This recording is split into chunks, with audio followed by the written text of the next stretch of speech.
Well, it's been a while since the last video when I said I got 30-40 jobs, whatever it was, before inspection. Well, the inspection was yesterday. You can see I've done the curb there. This is ready for DPN. I've got to just check it though. DPC ready to go on. This hasn't been levelled yet, but it's rough coming out of that room there.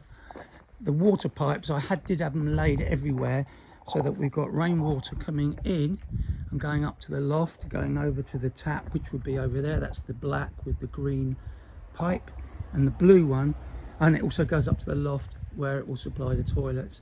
The blue one is the water supply existing from the loft that's already there, coming round into the service room and the kitchen. So those will all be under the perlite layer of insulation, 18mm, which sits on top of the DPM, on top of the sand. So what I'm doing at the moment is just getting the rest of the hardcore up to level. You can see I've done it reasonably roughly, but it's pretty perfectly the right height. And I'm going to get it absolutely perfect tonight. So it's going to leave room for 30mm of sand, plus or minus 10mm. So it doesn't have to be absolutely, but even that tolerance is quite hard work to achieve. So in terms of inspection, a couple of points. We had this delivered when I asked for pea shingle and was told this is fine. It's meant to be 10mm pea shingle. The inspector was a little bit concerned about that. So I'm going to dig out onto the height of the bottom of the pipe and then put pea shingle in and then mix what I took out back in again on top of that.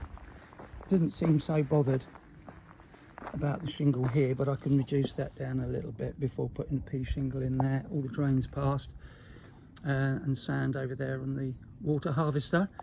But it'd be absolutely brilliant. Now I can cover all this in. One other point was, he said the rainwater harvester, which is down as 3 meters away from the build, he thought should be 5 meters away.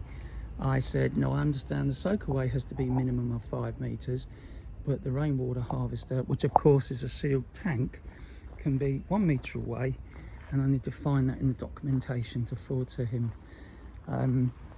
Tomorrow I've got delivery of the pea shingle and also the sand, so when the shingle comes it can go in places like this, covering up all this sort of thing we just talked about.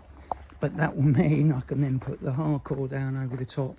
All these drains will be covered and we can get this area completely flat. I think that's what I'll focus on, together with, if you can focus on two things as big as this, of getting this covered over, which will make life a lot easier with pets and so on when it's all flat, easy to control. Okay, so I'll do the next clip on this video will be when the DPM and DPC are all over the place, ready for the next inspection, which I'm going to do by photograph. One other complication we've got is this wall here, very strong, built up that high because these blocks interlock. They're all separate blocks, just placed on each other. It wouldn't have any sideways strength. But this gives us a walkway to the garden with animals, meaning that they're not getting on the building site. So they no longer come on this bit for the time being. So probably about 30 wheelbarrows, doing half wheelbarrows because of my knee. And a bit more of this, and this will be level, and then just getting it perfect tonight with a laser, because the laser works at night. And then we carry on with all the other things I just said.